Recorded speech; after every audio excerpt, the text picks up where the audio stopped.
Comme la plupart des auteurs de bande dessinée que je rencontre, je m'aperçois qu'il y a quelque chose en commun dès le tout début, c'est cette passion qu'on a pour la bande dessinée depuis la plus tendre enfance. Il y a quelque chose qui fait que les petits lecteurs qui lisent des bandes dessinées, parmi eux, il y en a qui se disent « moi, plus tard, je vais faire ça ». Nous sommes ici au musée Yankelevitchi, musée prestigieux de la Louvière. Je ne savais pas quand j'étais enfant que Yankelevitchi était l'auteur d'une statue emblématique de la Louvière, auprès de laquelle j'ai grandi. J'ai eu dès lors moi-même envie de rendre hommage à la statue. Évidemment, je souhaitais montrer mon travail, ce qui était l'idée de départ de l'expo, mais en même temps, je me suis dit c'est le moment idéal pour rendre hommage à cette statue. C'est-à-dire que j'ai commencé par dessiner le Schtroumpf qui allait être sur l'affiche de l'exposition. Et ensuite, je suis allé jusqu'à demander à des auteurs de bande dessinée qui sont mes amis pour la plupart, enfin tous ceux qui ont accepté évidemment sont mes amis, de dessiner la statue de l'appel à leur manière. Alors on entre ici dans la pièce qui est destinée à mes amis dessinateurs. En fait, j'avais envie d'expliquer l'esprit de camaraderie qui règne au sein du monde de la bande dessinée. Énormément d'auteurs de BD sont très amis au fil des rencontres dans les festivals de bande dessinée.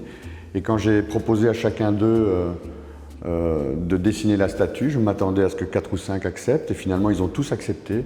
Ils sont 25 auteurs à présenter une œuvre inspirée de la statue de l'appel. Alors, j'aurais juste demandé de dessiner la statue, mais certains ont été jusqu'à, par exemple, faire un clin d'œil au Schtroumpf également. Ça, c'est assez sympathique. Voilà, c'est un ancien dessinateur de Schtroumpf, ancien mais qui a refait un album récemment, donc on peut dire que quand on est dans le monde des Schtroumpfs, on ne quitte jamais tout à fait le studio, on peut toujours faire appel aux anciens dessinateurs. Et ici, il a dessiné un dessin de son personnage, Léa Olivier, avec un autre dessinateur qui s'appelle Clark, qui a dessiné Mélusine. Et leur petit clin d'œil est ingénieux, c'est que c'est le porte-clés qui se trouve sur le sac qui est la statue de l'appel. Ici, on a un dessin de Cossu, un dessinateur montois.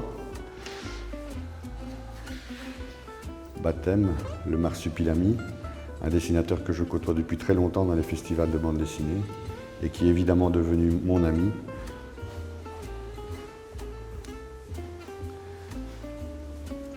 Ici, Bédu, l'Epsi, une œuvre très très connue de tous les lecteurs du magazine de Spirou. Et là, c'est mon petit coup de cœur, en fait, c'est Dany. Je recopiais les bandes dessinées de Dany quand j'étais enfant et j'oubliais de dessiner la robe de Colombe.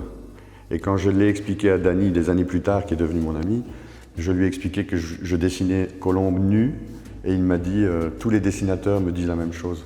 Alors ici, on a un bronze qui a été fait sur base du plâtre d'origine. Le plâtre qui a existé avant la statue de l'appel. Yankelevitchi avait réalisé un plâtre, un peu comme un brouillon de la statue qu'il projetait de faire. Et c'est avec émotion que j'ai pu présenter ce bronze qui était chez un ami. Ici, nous avons un dessin de Olivier Sève. Olivier Sève qui dessine les footmaniacs, qui a évidemment dessiné un supporter de foot. Football qu'on sait très important à la Louvière, puisque la Louvière est montée en première division cette année. C'est une bonne année pour la Louvière. David Augereau, un dessinateur qui dessine actuellement un album de Mickey Mouse. On reconnaît un peu son style très inspiré de Walt Disney. Splendide dessinateur. Philippe de Cressac. Philippe de Cressac est un dessinateur qui travaille pour Fluide Glacial actuellement. Et il travaille à mi-temps à la commune de la Louvière. Voilà. Là, on peut reconnaître qu'il a dessiné le bourgmestre de la Louvière. Et ce n'est pas la statue de l'appel, c'est la statue de la pelle. Marc Hardy, un homme admirable, d'une douceur incroyable. Et même si le sujet de Pierre Tombal, c'est évidemment assez dur, il a toujours traité ça avec humour, avec Raoul Covin, son scénariste. Et on voit dans ses aquarelles toute la douceur du bonhomme. Ralph Meyer, Ralph Meyer, pour moi, c'est un des dessinateurs actuels les meilleurs dans le domaine du western. Il y a évidemment beaucoup de dessinateurs qui dessinent dans le style western, mais pour moi, c'est le digne successeur de Giro. Sa série s'appelle Undertaker. Ici, on a un dessin d'un collègue dessinateur de Schtroumpf qui est à la retraite maintenant. C'est Jeroen de Koning, avec qui je m'entendais à merveille. L'agent 212, Daniel Cox, un joyeux luron. J'adore faire le festival avec lui parce qu'il a toujours 1000 anecdotes à raconter. Louis-Michel Carpentier qui dessine du côté de chez Poge, un patron de bistrot. Et lui aussi a fait un peu référence à la pelle. Il aurait pu faire la référence à la pelle-aile. Turc, dessinateur de Robin Dubois et de Léonard. Voilà, lui, eh bien, il a choisi de faire don de son dessin au musée. Ils sont 2 ou 3 à avoir fait ce geste. Ici, Berthet. Berthet, c'est un jeune homme que j'ai rencontré à Paris parce qu'il fait des graffitis sur des endroits où ça s'est permis de le faire.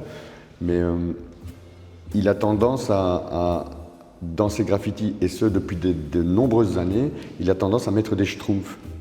Et des schtroumpfs, ce qui est intéressant, c'est que ce ne sont pas des schtroumpfs copiés sur les schtroumpfs de Peyo, ce sont des schtroumpfs qui sont tout à fait personnels, ce sont ses schtroumpfs à lui. Et quand j'ai vu ses premiers graffitis dans Paris avec des schtroumpfs, j'ai voulu absolument le connaître pour le féliciter. Nous sommes devenus amis. Et voilà, il a réalisé lui aussi sa version. Natacha, c'est Walteri, le dessinateur de Natacha. En fait, il a commencé sa carrière au studio Peyo. Il avait 17 ans, il a commencé sa carrière en dessinant des schtroumpfs. Et puis il a créé Natacha quand il était au studio Peyo. Et c'est ainsi que sa carrière a pris son envol. Et on est devenus évidemment très amis parce qu'il a une tendresse particulière pour tous ceux qui passent par le studio Peyo. Un dessin qui me tient très à cœur parce que l'auteur Dan Verlinden, il a rendu hommage à la statue comme je lui demandais, au Schtroumpf et à la louvière à travers cette louve. Aussi une scène post-apocalyptique, mais traitée d'une manière incroyable à diverses techniques. Du Cobu, dessiné par Gaudy, scénarisé par Zidrou. 2 êtres fantastiques, d'une douceur aussi incroyable. Gaudy, quand je lui ai proposé de me dessiner la statue de la pelle, eh bien, il a fait ce dessin-là, mais il en a fait 4 autres. Il a fait 5 dessins au total de la statue de la pelle. Ici, c'est Serge Ernst. Serge Ernst, c'est un ami qui dessine une série actuellement qui s'appelle Boule à zéro. Et j'ai eu l'honneur de l'aider sur un album. Et voilà, là, il a choisi, lui, de me représenter avec un schtroumpf. Philippe Larbier. Philippe Larbier qui dessine les petits mythos. Alors, c'est pas les mythomanes, mais plutôt les personnages de la mythologie grecque. Voilà. On voit Poséidon qui est attrapé par la statue de la pelle. Dana, c'est une dessinatrice incroyable. Son dessin, on peut voir, la qualité graphique de ce dessin est impressionnante. Elle dessine les elfes, une série qui s'appelle Les Elfes. Johan Chivard, c'est le dessinateur actuel de Spirou. Pareil, je le connais depuis pas très très longtemps, mais dès qu'on propose une idée comme celle-là, aucun des auteurs n'a assez de temps pour faire ce genre de job. Et puis finalement, quand on leur propose de faire un petit clin d'œil à quelque chose comme la statue, finalement c'est quelque chose qui donne envie en fait. De faire une statue à la manière de chacun, c'est attirant. Donc chacun d'eux a mis un peu son travail de côté pour pouvoir réaliser sa statue. Et ici on a Stan Manoukian. Stan Manoukian qui a commencé dans la bande dessinée il y a longtemps, et puis il s'en est un petit peu écarté pour faire des livres des livres d'illustration de monstres. Et alors, parmi les auteurs de BD, en fait, il y a Laurent Carpentier, qui est coloriste des bandes dessinées de son papa notamment, mais aussi de Boule à zéro. Et lui, il a un talent incroyable pour faire des tas de choses autres que de la bande dessinée ou du dessin. Et ici, il nous a proposé une œuvre qui est un éléphant rose. Je vais commettre quelque chose d'irréparable, mais maintenant que l'expo est terminée, on va pouvoir se le permettre et montrer en fait que ce paquet de frites, il est fait séparément et il est aimanté. Voilà. Voilà, ça c'est l'appel de la frite. Le socle est vide. C'est amusant. Ici, à ta gauche, on a une photo représentant mes mains qui sont en train d'ancrer un dessin avec cet outil qui est la plume. Pour parvenir à copier le style d'ancrage de Peyo, eh bien, j'ai choisi d'utiliser les mêmes outils que lui, comme la plupart des dessinateurs du studio d'ailleurs. Alors ici, on entre dans un couloir qui retrace un petit peu l'histoire de Peyo. Depuis sa plus tendre enfance, son souhait de devenir dessinateur. On voit ici des photos de lui quand il a 17 ans, on dirait un homme bien plus âgé. Et à cette époque-là, il n'imagine même pas qu'il va créer un jour un des personnages les plus connus dans le monde. Et il était fan de Tintin en fait à l'époque. Et on voit d'ailleurs dans ses premiers travaux d'adolescent que son style est très inspiré d'Hergé. Dans ses premiers dessins de Johan, on voit qu'il est un peu blond d'ailleurs, et il a un visage qui ressemble un petit peu à celui de Tintin. On voit que ce style l'inspire en tout cas. Et il se dit qu'en créant un personnage aussi sans peur et sans reproche que Tintin, très courageux, plein de qualités, mais au Moyen-Âge, ça lui donnerait l'occasion de faire des aventures où le personnage rencontre des personnages extraordinaires, comme des sorciers, des sorcières, des géants, et pourquoi pas des lutins. Et donc au 9e album, je résume un peu, mais au 9e album de Johan et Pierre-Louis, c'est là qu'apparaissent les Schtroumpfs pour la première fois. Alors le succès est retentissant. Peyo a créé un personnage là qui va dépasser, le succès de ce personnage va dépasser celui de Johan et Pierre-Louis, et l'éditeur va lui demander parallèlement à Johan et Pierre-Louis, de créer des albums de Schtroumpfs. Alors comme Peyo n'a pas le temps de tout faire, eh bien c'est à ce moment-là qu'il crée le studio Peyo, dans lequel vont entrer le jeune homme Walteri qui est ici, le dessinateur de Natacha, et bien d'autres par la suite. Je ne vais pas prendre le temps de parler de tous, évidemment, mais il y a Gosse de Gitter qui sont là, Westerlin qui sont venus par la suite, et tant d'autres. Tant d'autres, dont moi, des années plus tard. Malheureusement, je n'ai pas connu Peyo, je suis arrivé après sa mort. Il est décédé en 92,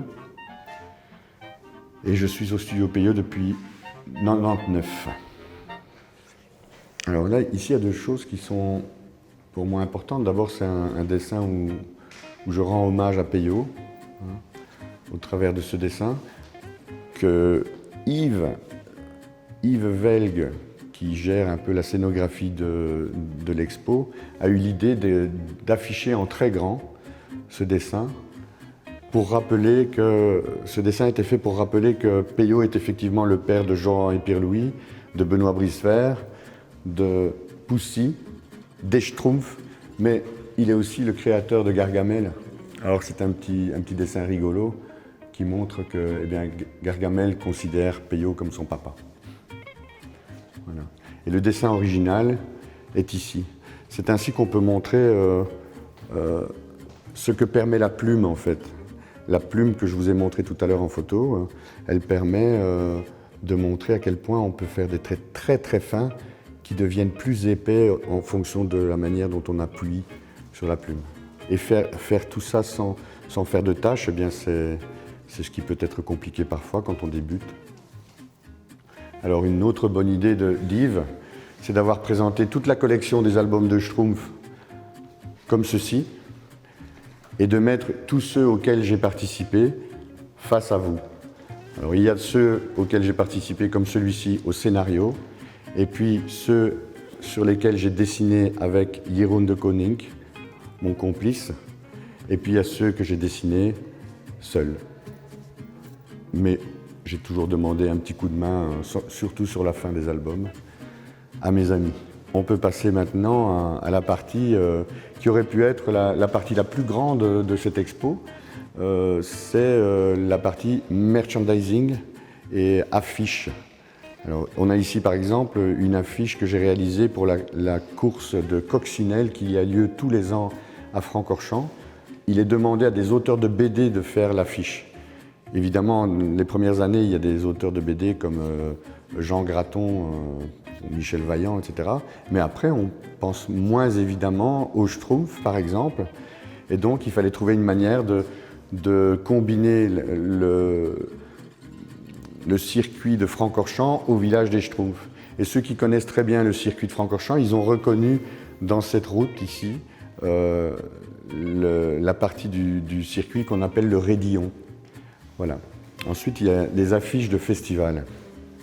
Les affiches de festival, en général, quand un festival de BD a lieu, on invite un tas d'auteurs de BD et on choisit l'un d'entre eux comme auteur invité d'honneur et on lui demande de réaliser l'affiche. Alors, ici, c'est le festival d'Ajaccio, pour lequel il m'a semblé évident de faire en sorte que ce soit un vol de cigogne qui arrive vers le festival. Et évidemment, j'ai déguisé un des Schtroumpfs en Napoléon. Et il y a une petite anecdote à ce sujet, c'est que d'habitude, quand je suis en festival de bande dessinée, on me demande de dessiner, les petites filles me demandent de dessiner la Schtroumpfette, les garçons me demandent de dessiner le Schtroumpf costaud, ou le grand Schtroumpf, ou le Schtroumpf à lunettes. Et ici, à Ajaccio, quand l'affiche a été faite, je suis arrivé au festival de BD, les premiers ont commencé à me demander le Schtroumpf Napoléon. Et j'ai dessiné pendant tout le week-end des Schtroumpfs Napoléon. Le festival d'Aigle, en Suisse, un festival magnifique qui se déroule dans un château médiéval. Il m'a semblé évident de toute façon de dessiner le château. Et puisque je dessinais le château, ça a été l'occasion d'ajouter Jehan et Pierre-Louis, que je n'avais jamais réellement dessiné avant ça. Nous avons ici la couverture du Brussels Times qui souhaitait commémorer les 65 ans des Schtroumpfs. Et donc il fallait dans cette affiche que soit présent quelque part quelque chose qui fasse référence à ces 65 ans de Schtroumpfs. Et donc j'ai décidé de mettre ici l'album dans lequel les Schtroumpfs apparaissent pour la première fois, celui que je vous ai montré tout à l'heure, La flûte à 6 Schtroumpfs. Et puis au moment où j'ai réalisé cette affiche, le dernier album en date était celui-là, Les Schtroumpfs et les enfants perdus. Donc 65 ans séparaient ces deux albums. Évidemment, j'ai souhaité mettre des albums emblématiques de la série avec les personnages qui sont les plus plébiscités par le public. Et alors, le petit clin d'œil amusant, ceci était le premier projet en fait de cette couverture de magazine. Et il m'a semblé important de le mettre quand même, donc je l'ai mis de cette manière-là. Le Mannequin Peace habillé en Schtroumpf, avec 3 Schtroumpfs. Le chiffre 3 est un chiffre que j'aime beaucoup, ça permet de faire des belles couvertures équilibrées. Et ces Schtroumpfs représentent les 3 spécialités, à mon sens, de la Belgique, en dehors de la bière, évidemment, puisque les Schtroumpfs ne boivent pas de bière. J'ai fait le Schtroumpf qui mange une gaufre, le Schtroumpf qui tend un morceau de chocolat à Mannequin Peace, et puis le Schtroumpf avec un parapluie, évidemment. Avant de réaliser une affiche comme ça, puisque c'est la demande d'un magazine assez connu, il faut d'abord montrer un projet. Donc le projet est ici présenté dans cette expo. Et une fois que le projet est validé, ensuite on passe à la réalisation du dessin final qui se trouve là-bas. Pour le reste, cette salle elle est destinée à montrer le travail du merchandising. Le travail du merchandising, c'est quelque chose de très très très important pour le studio. C'est ce qui permet de faire connaître les Schtroumpfs partout dans le monde, parfois même dans les pays où la bande dessinée n'arrive pas. Comment ça se passe? Vous voyez, ici, il y a plus de 300 dessins qui sont représentés là en dessous des fenêtres. Il y a 300 dessins que j'ai réalisés, qui font partie d'une banque de données de dessins de Schtroumpfs, mais de milliers de dessins de Schtroumpfs. Les 300 qui sont ici sont les miens, enfin sont les miens, c'est moi qui les ai dessinés, mais ils font partie de cette banque de données. On ne fait pas un dessin destiné à un produit. Comme ici par exemple, on voit des dessins qui sont destinés à des mugs, mais l'idée n'est pas de faire un dessin pour un produit. On fait un dessin, on le met dans la banque de données, et ensuite, les sociétés qui veulent signer un contrat avec le studio Peyo pour un produit ou une collection de produits, peut aller dans la banque de données choisir les dessins qu'ils veulent. Alors, parfois, il y a des commandes particulières, comme par exemple le magasin Le Bon Marché à Paris. Là, la demande est particulière, il faut absolument représenter quelque chose qui représente le magasin. Et là, on reconnaît un petit peu, évidemment, l'architecture générale d'un champignon, maison de Schtroumpf, mais avec les particularités architecturales du Bon Marché à Paris. On a ici le projet, enfin le crayonné même, de ce dessin. Un des travaux qui m'a beaucoup amusé de faire, c'est ce projet. Il fallait une statue Schtroumpf à Bruxelles, et donc une statue qui allait mesurer 4 mètres de haut. Elle existe d'ailleurs, et en fait elle est basée sur ce premier croquis, avec des vues différentes. Voilà. Cette statue, elle est située près de la gare centrale à Bruxelles. Voilà une Schtroumpfette avec une moustache qui l'idée m'a été proposée par une collègue qui m'avait montré une photo d'une dame sur internet qui faisait une moustache avec ses cheveux. Et elle me dit peut-être d'essayer ça. Je me suis dit mais personne ne va jamais vouloir un dessin comme ça pour un produit dérivé, mais je l'ai quand même fait. Et finalement, c'est cette Schtroumpfette qu'on voit là-bas qui est faite sur un support très très épais, très solide. Et elle plaît beaucoup en fait.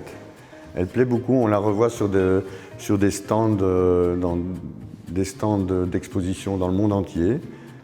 Cette Schtroumpfette a beaucoup de succès. On surprend beaucoup de petites filles se mettre à côté et faire la même chose avec leurs cheveux. Et les parents faisant des photos. Voilà. Moi, je ne peux pas faire ça, malheureusement. C'est la vie. Voilà le dessin qui était le seul autoportrait que j'avais jusqu'à il y a peu. C'était celui-là. Et ma compagne a bien fait de me dire tu ne dois pas te limiter à cet autoportrait-là. Et donc, tu dois en faire d'autres où tu te montres un peu plus joyeux. Elle a eu raison, parce que là, c'était quand même déprimant. Ici, on entre dans la pièce où l'entièreté de l'album, le dernier album en date, c'est-à-dire les Schtroumpfs et la cape magique, est exposée. Toutes les planches de l'album sont ici, ainsi que quelques planches de crayonné.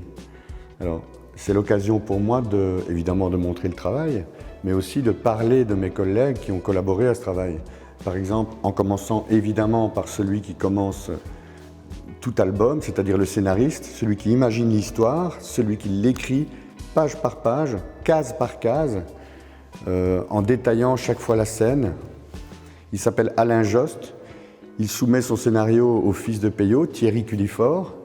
Et ensuite, eh bien, il commence, quand Thierry Cullifort a accepté l'idée, Alain Jost lui présente son scénario page par page. Celui-ci, quand il est validé, il m'est envoyé. Et le scénariste qui adore dessiner me propose ceci, le découpage écrit, et en plus de ça, il me fait un découpage, une proposition de découpage. Alors, il me dit qu'il n'a pas la prétention d'être un dessinateur de Schtroumpf et que c'est une proposition et puis je peux en faire ce que je veux, mais la plupart du temps, j'essaie de respecter au maximum toutes ces indications. Par exemple, le Schtroumpf qui dort et qui se réveille, comme ça, c'est exactement ce que j'ai fait. Vous avez là mon brouillon pour le montrer. Et quand je me permets l'un ou l'autre changement, c'est que je trouve que c'est important. Par exemple, ici, c'est la première case de l'album, le village des Schtroumpfs. On entre dans le village des Schtroumpfs la nuit. Et il me semble toujours important, par exemple, de rappeler que le village des Schtroumpfs est au milieu de la forêt. Donc je fais la même scène, mais vue de beaucoup plus loin. Ça permet de planter le décor avec des arbres, etc. La lune, le soleil, enfin la lune, le ciel de nuit. Voilà, là on plante le décor. Et puis pour le reste, eh bien, je m'inspire très fort de sa proposition. Après le brouillon vient le crayonné définitif d'une page. Je montre ici par exemple avec une autre page, pour ne pas toujours montrer la même, le découpage, la proposition du scénariste, mon découpage suivant le sien en changeant ce qui me semble important à nouveau. Par exemple ici, on voit des schtroumpfs poser une échelle contre la maison du schtroumpf costaud, et il y a un schtroumpf qui entre par la fenêtre. Et il me semblait par exemple important de montrer le schtroumpf montant l'échelle. Mais ce que je ne me permets jamais de changer, ce sont ces textes. Les textes sont les mêmes qu'il proposait de mettre ici et qu'il m'a envoyé sous document Word. Quand mon brouillon est fait, eh bien je passe à la réalisation au crayon définitif, c'est-à-dire c'est le crayon le plus précis, le crayonné le plus précis de ces images. On peut reconnaître les images, hein, celle-ci et celle-là. Celle-ci, voilà. Le schtroumpf qui entre par la fenêtre pendant que le schtroumpf costaud dort. Eh bien, on reconnaît cette case ici. Alors j'aime dessiner la suite du décor, même si je sais qu'il n'apparaîtra pas en entier, mais parfois je pense réduire l'image et ensuite, pour ne pas qu'il manque du décor, eh bien, je le dessine entièrement. Puis je fais des petits clins d'œil qui m'amusent. Par exemple, ici j'ai fait la Coupe du Monde de football avec un schtroumpf à la place du personnage que l'on connaît sur la Coupe du Monde. Quand mon crayonné est terminé, je le scanne. Ça me permet de le mettre de côté et de le conserver tel quel. Alors qu'à l'époque de Peyo, les scanners n'existaient pas hein, pour les particuliers. J'imagine que les scanners existaient pour l'armée, mais en tout cas, là, ça n'existait pas. Les dessinateurs, ils devaient ancrer leur dessin et puis gommer leur crayonné. Et donc, il existe très très peu de crayonnés de Peyo. C'est un peu ma frustration au studio. C'est que si on veut voir des crayonnés de Peyo, il n'en existe pratiquement pas. De planche, je veux dire. Donc moi je garde la planche, je la scanne et ensuite, une fois qu'elle est conservée, à l'ordinateur, je replace dans des cases tracées au préalable, avec les textes placés, je replace tous mes crayonnés de cette manière-ci. Et ensuite, j'imprime cette page et c'est cette page que j'ancre. Voilà. Et comme ça, au final, j'ai deux originaux, le crayonné et l'encré. Et c'est la version ancrée que j'envoie à la coloriste. La coloriste qui s'appelle Sylvaine Scomazon, qui travaille pour le studio depuis très longtemps. Elle fait les couleurs sur base des indications que faisait Nine, l'épouse de Peyo. Très longtemps, toute sa vie, en fait, elle a fait les indications de couleurs au crayon, sur un calque, sur les planches. Il faut reconnaître qu'une planche en noir et blanc, bien sûr, on aime ça. Nous qui aimons la BD, on aime ça. Mais les lecteurs, il n'y a rien à faire, il faut des couleurs, quoi. Pour un album de Schtroumpf, hein, je continue de le dire. Alors on a ici la page 19. La page 19, en fait, quand Céline m'a proposé de faire une expo sur mon travail, je me suis dit...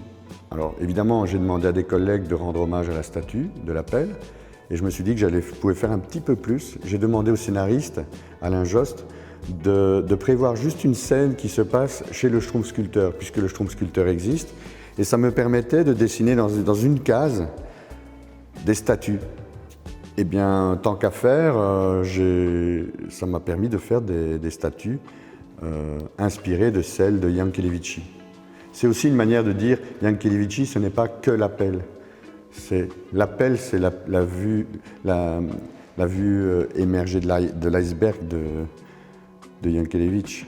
Cette sculpture d'une maman avec son bébé, j'en ai fait une version schtroumpfette avec bébé Schtroumpf. Pour ensuite eh bien, la placer sur une étagère chez le Schtroumpf sculpteur. Alors, ça ne détourne absolument pas le sujet, ni l'histoire, ni le dialogue, ça ne détourne pas de cela. L'histoire continue, mais ça permet juste de rendre crédible l'atelier. Dans un atelier du Schtroumpf sculpteur, il est évident qu'on met des statues.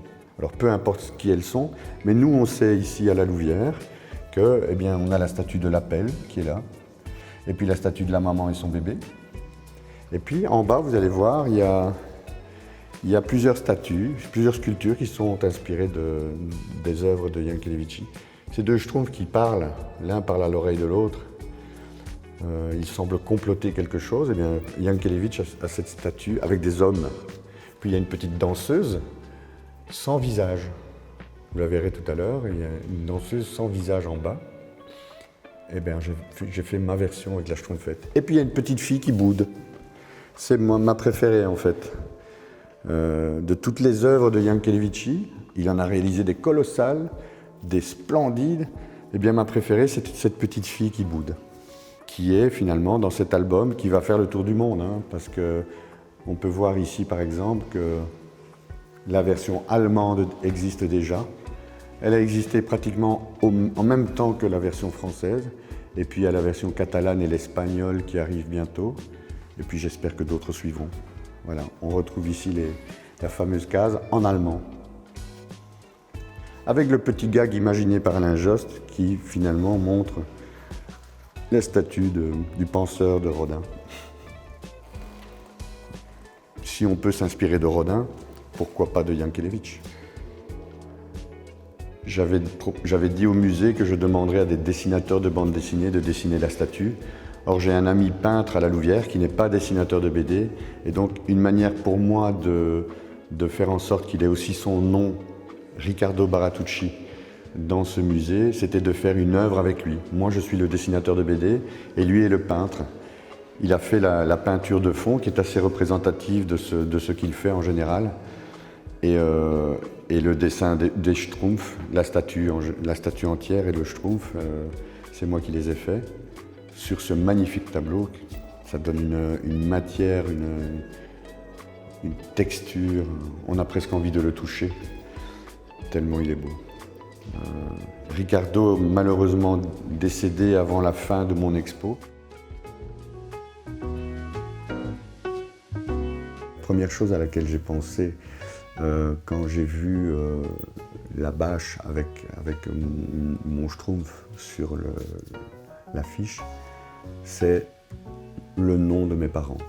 Et de voir en fait cette ville qui a su accueillir de la main-d'œuvre étrangère dans les années 60, qui a construit des cités pour pouvoir accueillir cette main-d'œuvre.